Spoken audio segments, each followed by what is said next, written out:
At 9:17 on a Saturday morning, I opened the cedar closet in the master bedroom and found an empty hanger where my wife's wedding dress had hung for 40 years.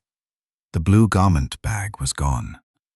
The satin ribbon Margaret had tied around the hanger was gone, and the handwritten tag she had pinned to the fabric, "For the day love needs remembering," was gone. Then my daughter-in-law Vanessa walked into the room, holding a donation receipt and a cup of coffee. "Oh," she said, "you noticed." My son Daniel stood behind her and said nothing. "Where is your mother's dress?" I asked him. Vanessa answered first. "I donated it," she said, as if she had taken out the trash. That old yellow fabric smelled like death. It was just taking up space. The room went quiet. Daniel looked at the floor. He did not defend the woman who had carried him. He did not defend the dress she had sewn by hand. He did not defend his mother at all. I did not shout.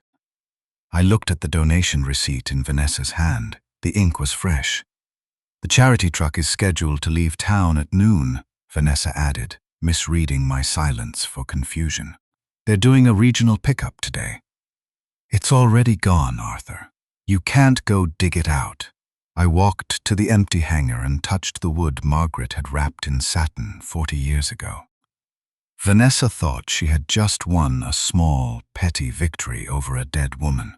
She had no idea that she had just delivered her mother-in-law's final piece of evidence directly into the hands of a witness. It was during her final weeks in hospice care. Margaret was frail, her body failing, but her mind was as sharp and brilliant as the day I met her. She had asked me to bring the blue garment bag to the hospital room so she could look at it one last time. I remember sitting beside her bed, holding her thin hand, while the dress hung from the ivy pole. "Arthur," Margaret had whispered, her eyes fixing on the delicate lace she had sewn onto the cuffs herself. "A wedding dress is not about the day a woman becomes a bride. It is about the promise she spends the rest of her life proving." She had coughed then, a weak, rattling sound that broke my heart. When she caught her breath, she looked at me with an intensity that bordered on fierce. "Vanessa does not understand this family," Margaret had said quietly. "She looks at our life and sees inventory. She looks at you and sees an obstacle." "I can handle Vanessa," I had told her.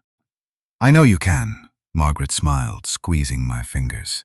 "But you hate conflict, my love. You will let them push you into a corner just to keep the peace for Daniel's sake.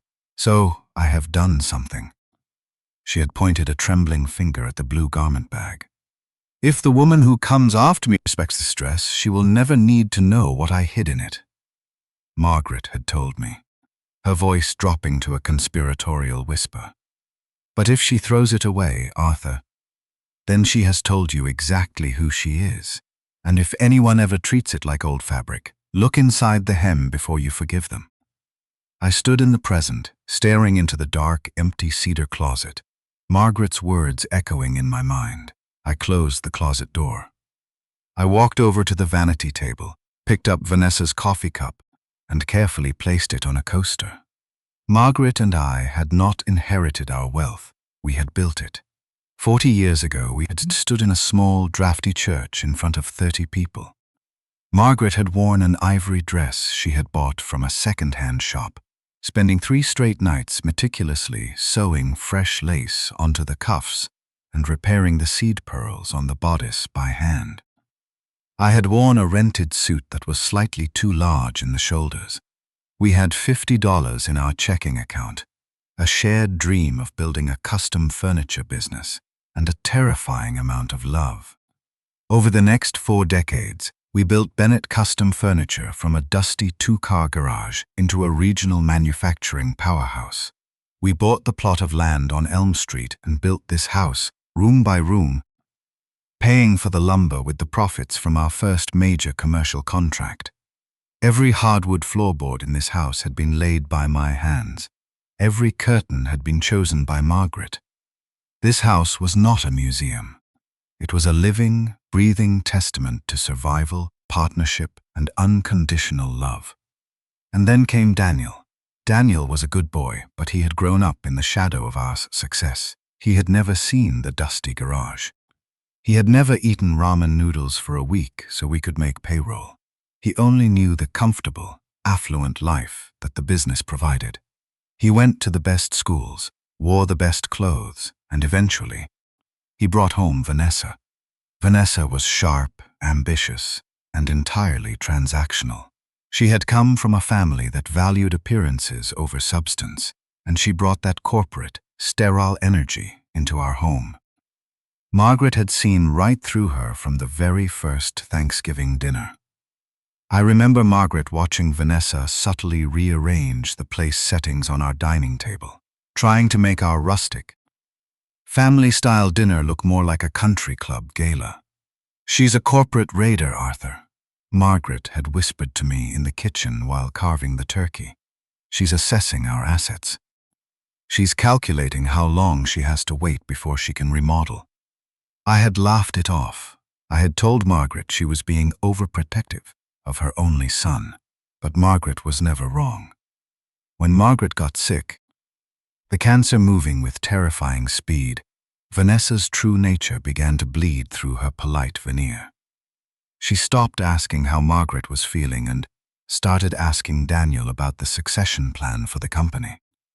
She walked through our house, pointing at Margaret's antique furniture and casually referring to it as clutter. She thought Margaret couldn't hear her. But Margaret heard everything. During the last month of her life, when she was confined to her bed, Margaret had asked me to bring her a sewing kit and the wedding dress. She had spent an entire afternoon propped up against her pillows. The heavy ivory fabric draped over her lap, her needle flashing silver in the afternoon light. When I asked her what she was doing, she just smiled a small, secretive smile and said she was making a final adjustment. I hadn't thought about that afternoon in 4 years. Not until Vanessa walked into my bedroom waving a donation receipt, calling my wife's legacy dead fabric. I walked out of the master suite and moved slowly down the hallway. As I passed the guest bedroom, I saw that Vanessa had indeed been cleaning. The door was open. The vintage floral wallpaper Margaret had loved was already half stripped from the walls. The antique brass lamps were gone. The space was being sterilized, prepared for the modern, soulless aesthetic Vanessa preferred. Daniel was standing in the hallway, looking at his phone. He looked up when he heard my footsteps. A flash of genuine guilt crossed his face, but he quickly masked it with a defensive posture. "Dad," Daniel started, his voice strained. "Vanessa was only trying to clean up the house. It's been 4 years. You haven't touched that closet. She thought she was helping you move on." I stopped walking. I looked at the boy I had taught to ride a bicycle, the boy who used to hide behind Margaret's legs when he was scared of thunder. "No, Daniel," I said, my voice dangerously calm. "She was cleaning your mother out of it, and you stood there and let her." "Dad, be reasonable," Daniel pleaded, running a hand through his hair. "It's just a dress. It was taking up space we need for the renovation. Vanessa is right. We can't keep living in the past. I'm taking over the company next month, and we need this house to reflect the future of the Bennett family." I stared at him. He actually believed it. He actually believed that because he had a corner office and a tailored suit, he was the master of the domain Margaret and I had bled to build. He didn't understand that an empire built on love cannot be inherited by someone who allows that love to be thrown in the trash. I didn't argue with him. I didn't tell him that he had just failed the only test his mother had ever set for him. I just walked past him, heading down the stairs toward my study. My daughter-in-law had called the dress old yellow fabric. She thought she was clearing out a dead woman's shadow to make room for her own ambition. Vanessa thought she had donated an old wedding dress. What she had really thrown away was the one thing Margaret had stitched to protect me. I didn't tell them where I was going. I didn't demand the keys to Vanessa's car, and I didn't ask Daniel to drive me. I simply walked past my son and his wife, my face an unreadable mask, and headed straight for the front door. I checked my watch as I stepped out onto the porch. 9:25 a.m. Vanessa had said the regional charity truck was scheduled to leave town at noon. I had less than 3 hours to find a single blue garment bag in a sea of Saturday morning donations. I got into my old, reliable Ford truck, the same truck I had used to haul lumber for the business 20 years ago, and pulled out of the driveway. My hands gripped the steering wheel tightly, my knuckles turning white. As I drove toward the downtown donation processing center, the adrenaline slowly gave way to a cold, simmering clarity. Vanessa's decision to throw away Margaret's dress wasn't a sudden, impulsive mistake. It was the culmination of a quiet, systematic erasure that had been going on for months. It had started small. A framed photograph of Margaret and me, standing in front of our first workshop, which had hung in the hallway for 3 decades, was suddenly replaced by a generic, modern mirror. When I asked about it, Vanessa casually mentioned that the frame had been dusty, and the mirror opened up the space. Then it was Margaret's antique china cabinet. Vanessa hired movers to carry it down to the basement, claiming it was a safety hazard for the children she and Daniel planned to have eventually.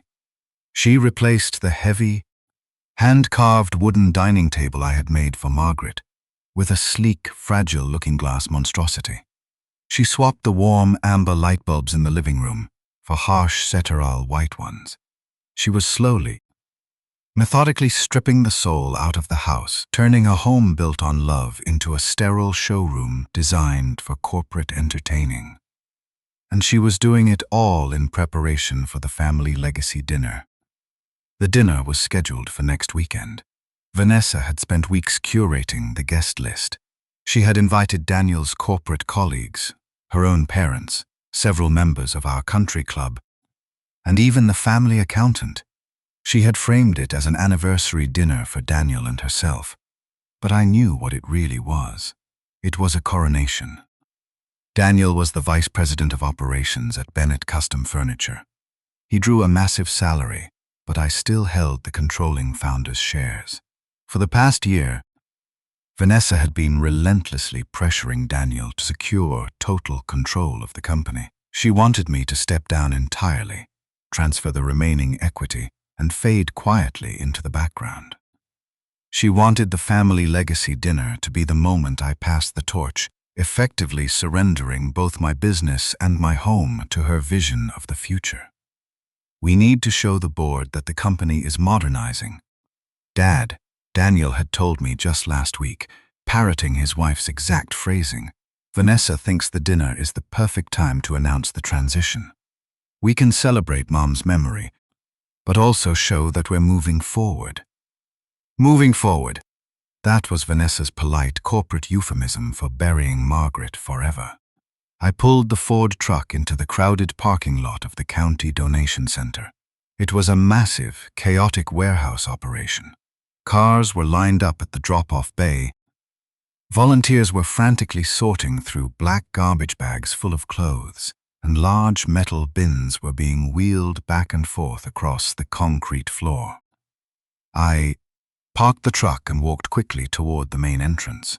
Inside, the air smelled like industrial detergent and old cardboard. Racks of clothing stretched out in every direction. I approached the front desk, where a tired-looking young woman was scanning barcodes.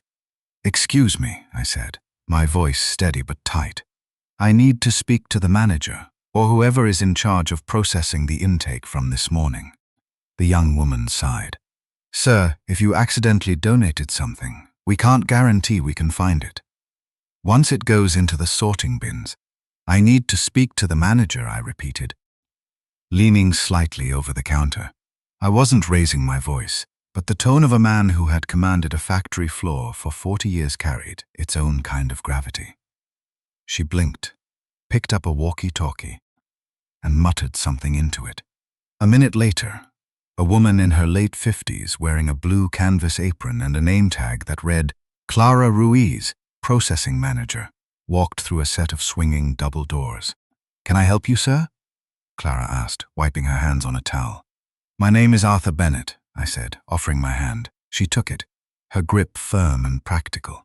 "About 2 hours ago, my daughter-in-law dropped off several boxes of clothing. Among those items was a blue garment bag. Inside that bag is my late wife's wedding dress.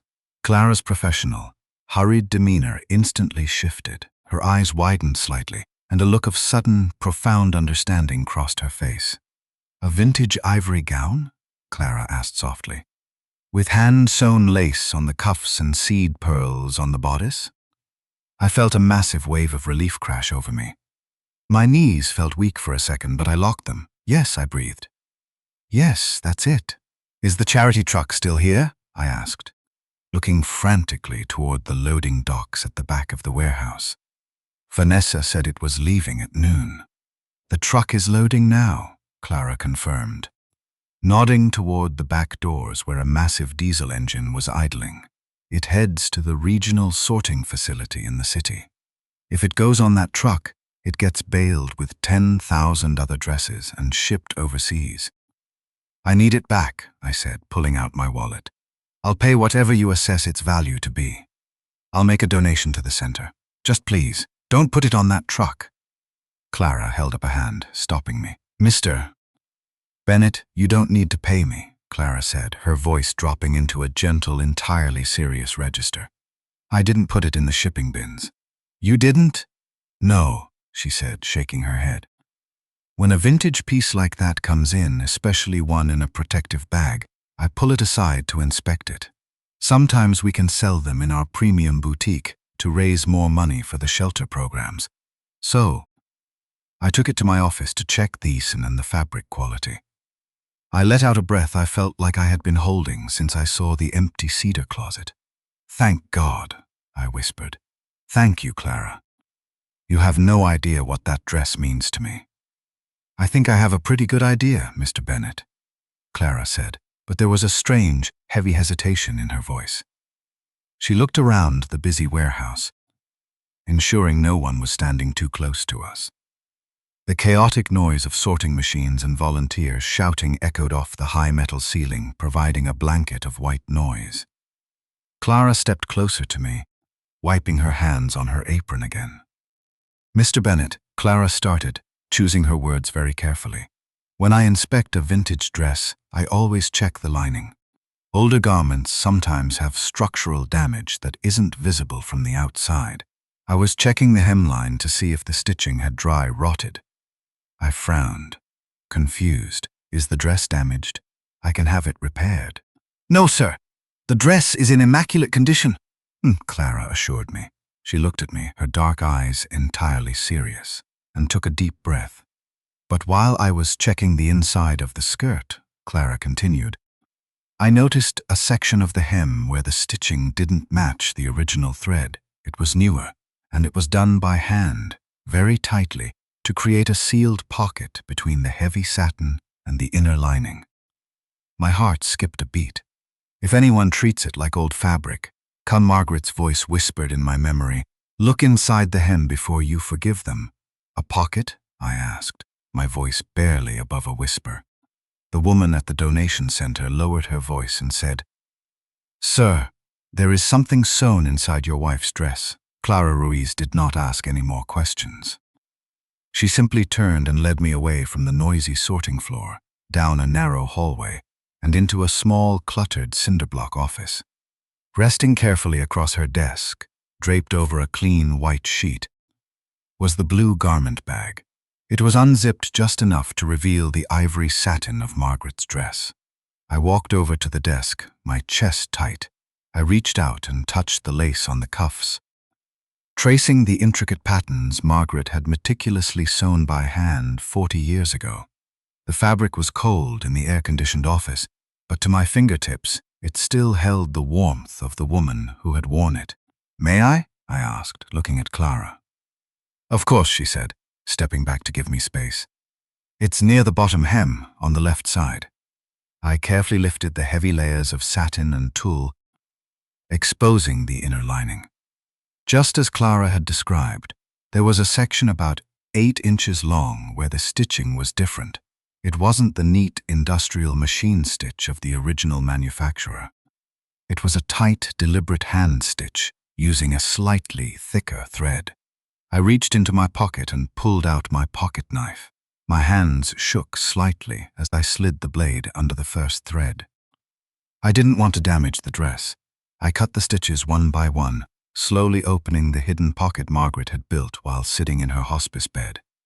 When the seam was wide enough, I slid 2 fingers inside.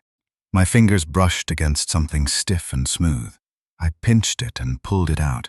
It was a small, sealed plastic pouch. Inside the pouch were 3 items.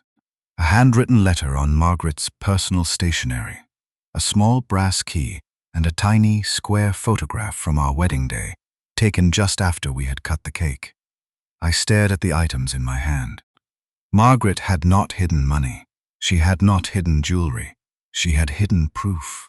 I opened the plastic pouch and took out the letter. The paper was crisp. I recognized her elegant, sweeping cursive immediately. My dearest Arthur T., if you are reading this, it means I am gone.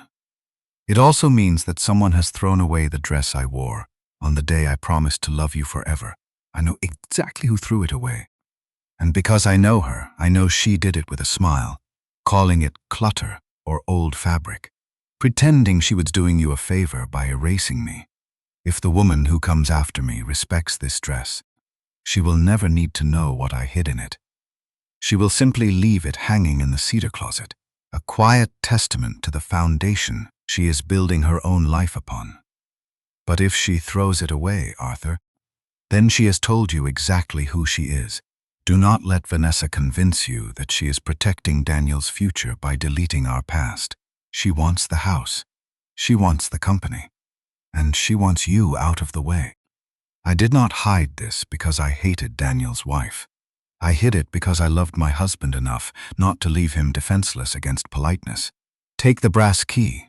Call Evelyn Price. Open the box. I promised to protect you until death parted us, my love. But I decided to leave a few traps behind. Just in case, forever yours. T. Margaret. I lowered the letter. A single tear spilled over my eyelid, tracing a hot path down my cheek. I wasn't crying out of sadness. I was crying out of a profound, overwhelming awe for the sheer protective brilliance of the woman I had married. Even from the grave, Margaret was standing between me and the people who wanted to tear me down. I looked up at Clara Ruiz. How much do I owe the donation center? I asked. Nothing, Clara said firmly. That dress belongs to you. Whoever brought it here didn't have the right to give it away. I carefully folded the letter and placed it, along with the brass key and the photograph, into my breast pocket. I zipped up the blue garment bag, draped it over my arm, and walked out of the warehouse. Vanessa thought she was throwing Margaret away. Instead, she had delivered Margaret's final evidence to a witness. I sat in the cab of my Ford truck and dialed Evelyn Price's direct office line. Evelyn was not just a corporate attorney. She was the senior partner at the firm that managed the Bennett family trust, and she had been Margaret's closest confidant for 20 years. Evelyn, I said when she answered. It's Arthur. Arthur, Evelyn replied, her tone instantly warming. It's good to hear your voice. Are you finally calling to tell me you're ready to step down and let Daniel run the show? No, I said flatly. I'm calling to tell you that Vanessa just donated Margaret's wedding dress to a thrift store. There was a dead absolute silence on the other end of the line. When Evelyn finally spoke, all the warmth had vanished from her voice, replaced by cold, professional steel. Did you get it back? Evelyn asked. I did, I said, and I found what Margaret sewed into the hem. I heard a sharp intake of breath. She used the pocket, Evelyn whispered. Margaret told me she was going to do it, but I didn't think. Arthur, do you have the brass key? I have it. Meet me at the First National Bank downtown in 20 minutes, Evelyn commanded. Do not go home. Do not speak to Daniel or Vanessa. I'll have the vault manager waiting. 25 minutes later, I walked into the heavily secured vault room in the basement of First National Bank. Evelyn was already there, holding her leather briefcase, standing next to a nervous-looking bank officer. The officer checked my ID, led us to a wall of stainless steel doors, and stepped back. I inserted Margaret's small brass key into the right side of box 4112. The officer inserted the master key into the left. We turned them simultaneously. The heavy metal door clicked open. Inside the narrow metal box was a single, thick, fireproof envelope. I pulled it out and handed it to Evelyn. We moved to a private viewing room down the hall, closing the heavy soundproof door behind us. Evelyn broke the wax seal on the envelope and began pulling out the documents Margaret had deposited 4 years ago. Vanessa has been planning a family legacy dinner for next Saturday, I told Evelyn as she organized the paperwork on the polished mahogany table. She wants me to officially announce Daniel's promotion to president and CEO. She expects me to transfer my controlling shares to him that night. Does she? Evelyn said, not looking up from the documents. And what does Daniel expect? Daniel expects whatever Vanessa tells him to expect, I said bitterly. He stood there in my bedroom this morning and watched her throw his mother's memory in the trash. He said it was time to modernize. Well, Evelyn said, sliding a crisp, legal document across the table toward me. Daniel is about to learn a very hard lesson about modernizing. I looked at the document. It was a founder's share certificate. Daniel believes he currently holds 49% of the voting shares, with the expectation that you will gift him the remaining 2% at this dinner to give him majority control, Evelyn explained, slipping into her relentless lawyer persona. That was the plan, I nodded. It was the plan, Evelyn corrected, until Margaret got sick and Vanessa started measuring the drapes. Margaret instructed me to quietly execute a corporate restructuring 3 months before she died. Evelyn tapped the certificate. Daniel does not hold 49% of the voting shares, Arthur. He holds 49% of the non-voting profit shares. The actual voting control, every single founder's share, was transferred entirely to you. You own 100% of the voting rights of Bennett Custom Furniture. I stared at the paper. Daniel doesn't know? Daniel has an expectation, Evelyn said coldly. He does not have control. He never bothered to read the corporate bylaws carefully enough to notice the distinction. Vanessa certainly didn't. Evelyn pulled out a second document, this one thicker, bound with a blue legal spine. And then there is the house, Evelyn continued. Vanessa thinks that because Daniel is your sole heir, the house will inevitably fall to them. She thinks she is redecorating her future property. Evelyn flipped to the 3rd page of the document. This is the Margaret Bennett Trust Amendment, Evelyn said. Margaret placed her half of the deed into this trust. You have absolute lifetime occupancy. But more importantly, Margaret added a character clause regarding the ultimate disbursement of the asset. Evelyn read aloud from the highlighted text. If the secondary beneficiary, Daniel Bennett or his spouse, engages in any behavior designed to coerce the primary beneficiary into surrendering control of corporate assets, or if they attempt to erase, discard, or disrespect the legacy of Margaret Bennett within the family home, their status as beneficiaries shall be immediately suspended, pending a formal review by the trust officer. I sat back in my chair, the weight of what Evelyn was saying settling over me. If they push you, Arthur, Evelyn said quietly, if they try to force you out of your company or erase Margaret from your home, they lose it all. The trust can liquidate the house and donate the proceeds to charity. Margaret made sure that Vanessa could never live in a house she didn't respect. I looked at the brass key resting on the table. Vanessa wanted a coronation. She wanted a public stage to claim her victory over the old man and his dead wife. She wanted to invite the board of directors, the accountants, and the country club elite to watch her take the crown. I reached out and picked up the key, sliding it back into my pocket. "Are you going to cancel the dinner?" Evelyn asked, watching my face carefully. "No," I said, my voice hardening into something cold and absolute. "Vanessa has spent weeks planning this event. She invited the entire corporate board. She wants a public transition of power." I stood up from the mahogany table. We are going to give her exactly what she wants, I said. I want you at that dinner, Evelyn. I want you to bring these documents. Evelyn smiled, a sharp, predatory expression. She carefully placed the documents back into the fireproof envelope. Evelyn closed the safe deposit box and looked at me. Arthur, she said, Margaret did not leave you a memory. She left you a defense. The family legacy dinner was exactly what Margaret had predicted it would be. A highly curated, deeply sterile performance of corporate ambition masquerading as family warmth. Vanessa had spared no expense in dismantling the soul of my home to accommodate her vision. When I walked down the stairs at 7 o'clock on Saturday evening, I barely recognized the dining room. Margaret's heavy, hand-carved wooden table had been draped in stark white linen. The antique brass chandelier had been swapped for a modern, geometric light fixture that cast a harsh, unforgiving glare over the room. The guest list was a tactical deployment of power and influence. Seated around the table were Vanessa's parents, looking smug and satisfied as they drank from my wine cellar. Next to them sat the senior accountant for Bennett Custom Furniture, 3 prominent members of the company's board of directors, and a high-profile commercial realtor whom Vanessa had clearly hired to rebrand the company's physical headquarters.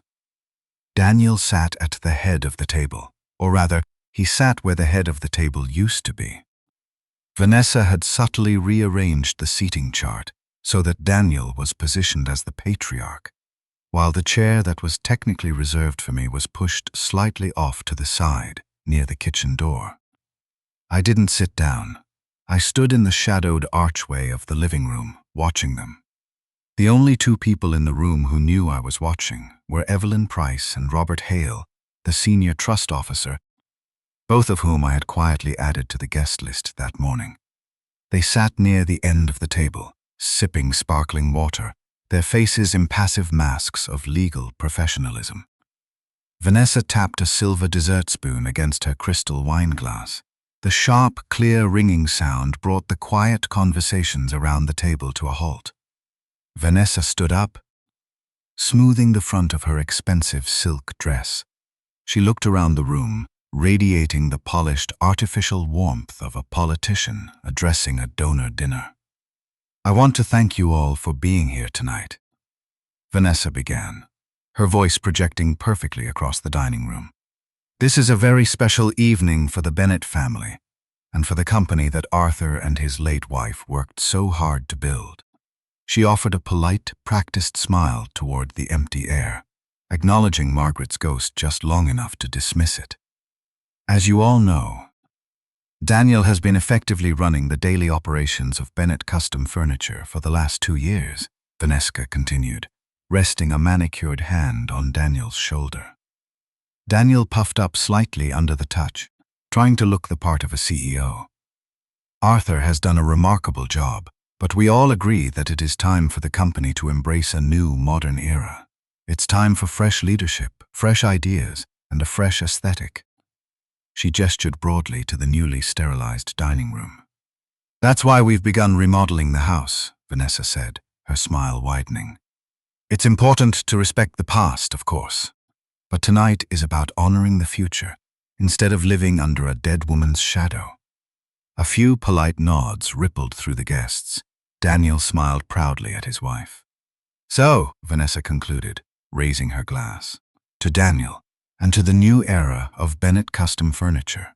To Daniel, the guests murmured, raising their glasses. Excuse me, I said. My voice wasn't loud, but it cut through the clinking crystal like a gunshot. The entire table turned toward the archway. I stepped out of the shadows and walked slowly into the harsh, modern light of the dining room. I wasn't wearing a tuxedo. I was wearing the simple, worn flannel shirt and denim jeans I had worn every Saturday for the last 30 years, and draped carefully over my left arm was a heavy blue garment bag. Vanessa's triumphant smile instantly froze. Her eyes locked onto the blue bag, and a flicker of absolute, genuine confusion crossed her face. Daniel stood up from his chair, looking from the bag to my face. Dad, Daniel said, his voice dropping into a tense, embarrassed whisper. "What are you doing? I thought you were coming down for the toast." "I am here for the toast," I said, stopping at the edge of the dining table. Vanessa's confusion rapidly curdled into annoyance. She glanced nervously at the board members, then glared at me. "Arthur," Vanessa said, her voice tight, "is that the donation bag?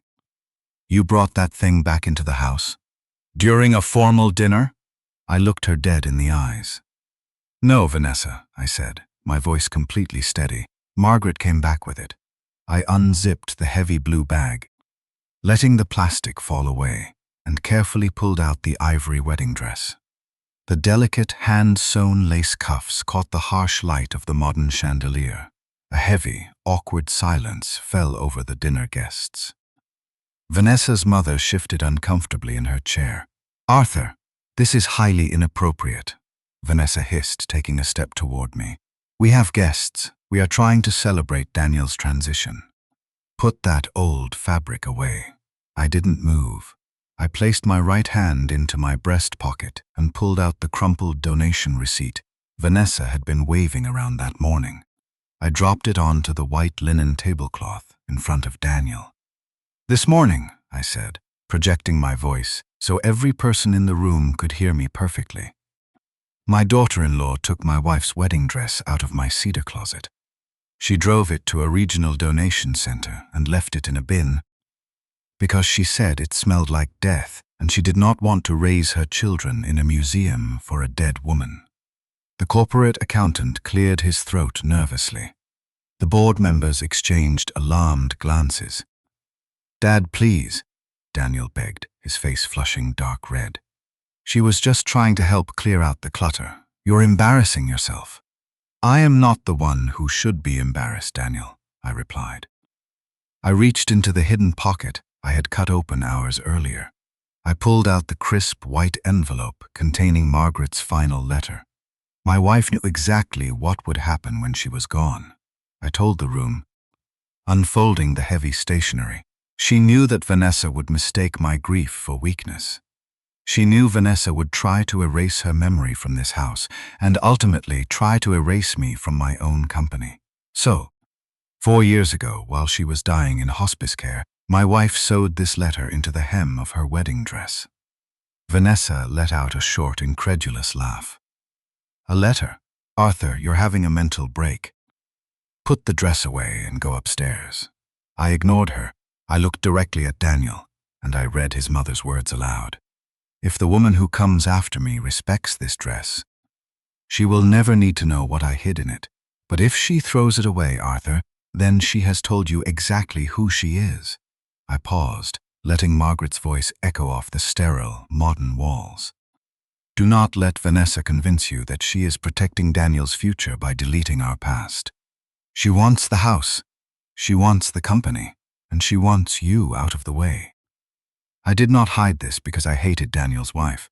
I hid it because I loved my husband enough not to leave him defenseless against politeness. I folded the letter. Vanessa was staring at me, her mouth slightly open, the politician's mask completely shattered. "This is ridiculous," Vanessa snapped, trying to regain control of the room. She turned to the board members. "I apologize for this. Arthur has been struggling with his grief, and it's clearly affecting his judgment. This is exactly why we need to accelerate the leadership transition. He isn't fit to manage his own emotions, let alone a manufacturing firm. This company cannot keep kneeling to sentimental clutter," Vanessa added, her voice hardening. "Margaret is gone. The future belongs to the people still building it." Actually, a sharp, commanding voice rang out from the end of the table. Evelyn Price stood up, picking up her leather briefcase from the floor. Beside her, Robert Hale also stood, adjusting his suit jacket. "Arthur's judgment is perfectly sound, Mrs. Bennett," Evelyn said, walking slowly toward the head of the table. "Though I cannot say the same for yours," Vanessa blinked, momentarily thrown off balance by the intervention of the family attorney. "Evelyn, what are you talking about?" "I am talking about the leadership transition," Evelyn stated coldly, unlatching her briefcase. The one you just asked the board to accelerate. Evelyn pulled out the thick, blue-bound legal folder she had retrieved from the bank vault that afternoon and dropped it onto the white linen tablecloth, right next to the donation receipt. For the past year, Daniel has been operating under the assumption that he holds 49% of the voting shares in Bennett Custom Furniture. Evelyn addressed the board members directly, and that tonight, Arthur would gift him the remaining 2% to secure a controlling majority. The senior board member nodded cautiously. That was our understanding. Yes. Robert Hale stepped forward. As the senior trust officer, his word carried the absolute, unshakable weight of a bank audit. Daniel had an expectation, Robert stated simply, his voice echoing in the quiet room. He did not have control. Daniel frowned, looking from Robert to Evelyn. What do you mean? I have the certificates. Mom transferred her shares to me before she died. Margaret transferred her profit shares to you, Daniel, Evelyn corrected sharply. A son may inherit wealth someday. That does not make his wife an owner today. The voting rights, every single founder's share that controls the executive decisions of the company, were transferred entirely to Arthur. Evelyn pointed at me. Arthur owns 100% of the voting power. He is not retiring. He is not stepping down. And there will be no transition of leadership tonight or any other night until he decides otherwise. The silence that followed was heavy, suffocating, and absolute. The board members, who had come expecting a smooth corporate handover, were suddenly staring at a massive, catastrophic power struggle that Daniel had just comprehensively lost. You can't do that, Vanessa shrieked. The polished facade finally cracking wide open, revealing the naked, frantic greed underneath. We have plans. We hired contractors. The transition was already agreed upon. The only thing you agreed upon was a delusion. Mrs. Bennett, Evelyn replied, her tone icy. Evelyn opened the blue folder and flipped to the third page. Furthermore, Evelyn continued, her voice rising to ensure every guest heard the final devastating blow. As the senior counsel for the Margaret Bennett Trust, I am legally obligated to inform you of a specific character clause embedded within the trust amendment. Daniel looked terrified. He looked at the ivory wedding dress draped over my arm, finally understanding the sheer, crushing weight of the trap his mother had laid. If the secondary beneficiary, Daniel, or his spouse, Vanessa, attempts to erase, discard, or disrespect the legacy of Margaret Bennett within the family home, Evelyn read aloud, or if they engage in behavior designed to coerce the primary beneficiary into surrendering corporate control, their status as beneficiaries is immediately suspended pending a formal review. Evelyn closed the folder with a sharp, definitive snap. Evelyn looked at the board members, who were sitting in stunned silence. No one loses a company because of fabric. They lose it when the fabric becomes evidence of a larger attempt to erase the founder's spouse, isolate the founder, and force a corporate transfer under social pressure. By throwing away Margaret's wedding dress, dismantling her home, and attempting to force a hostile corporate takeover at a dinner party, Evelyn concluded, looking directly at Vanessa, you have triggered the clause. As of this exact moment, you and Daniel are suspended from all trust distributions, and you have no legal authority over this property. Vanessa stood frozen, her face pale, her hands trembling as the reality of her total ruin washed over her. She looked at the board members, but they were already looking away, distancing themselves from a sinking ship. She looked at her parents, who were staring at their plates in horrified embarrassment. Finally, she looked at me. It was fabric, Vanessa cried out, tears of frustrated rage finally spilling down her cheeks. It was just an old, yellow piece of fabric. You're destroying our entire future over a dress. I walked forward, stopping just inches from my daughter-in-law. You threw away fabric, I said, my voice low, carrying the weight of 40 years of sweat, sawdust, and devotion. My wife had hidden the family inside it. Daniel finally stepped out from behind his chair, He looked physically sick, his shoulders slumped, the expensive suit suddenly looking 3 sizes too big for him. "Dad," Daniel pleaded, his voice breaking. She didn't know. Vanessa didn't know what was in the dress. I looked at the son I had raised. I looked at the weakness in his eyes, the tragic, fatal flaw that had allowed him to stand by while the memory of the woman who loved him most was tossed in a donation bin. "That is exactly the point, Daniel," I told him, the finality of the statement ringing in the air. She threw it away before she cared enough to know. I didn't stay to watch the dinner collapse. I turned around, carrying the blue garment bag over my arm, and walked out of the dining room. Behind me, I could hear the scraping of chairs as the board members hastily excused themselves. I could hear the sharp, panicked hissing of Vanessa's mother, and the heavy, defeated silence of my son. Vanessa had called it dead fabric. By the end of dinner, everyone understood it had been the only living truth in the room. The fallout from the family legacy dinner was absolute. When the sun rose on Sunday morning, the corporate and social landscape of Daniel and Vanessa's life had been completely leveled. The board members who had attended the dinner did exactly what board members do when a CEO transition collapses into a legal and public relations disaster. They protected themselves. By Monday afternoon, the board held an emergency session. Daniel was quietly but firmly removed from his position as Vice President of Operations. He wasn't fired, because I still owned the company and I wouldn't allow it. But he was stripped of all executive authority and placed on an indefinite, unpaid leave of absence. He was given a small, windowless office on the lower floor of the corporate headquarters, a desk where he could sit and think about what it meant to hold profit shares without voting power. Daniel had not been forgiven. He had been suspended over a trapdoor his mother built. Vanessa's ruin was much more domestic and therefore much more painful. Evelyn Price sent a formal legal notice to Daniel and Vanessa's downtown apartment on Tuesday morning, officially confirming their suspension from the Margaret Bennett Trust. The letter also contained a restraining order prohibiting Vanessa from entering my property, authorizing her to collect her personal belongings only under the supervision of a private security contractor. Vanessa had spent months treating my house like her own personal renovation project. Now, she was escorted through it by a man in a black suit, allowed only to pack her designer clothes into suitcases before being walked back out the front door. By Wednesday morning, the story had traveled through the country club, faster than any formal announcement ever could.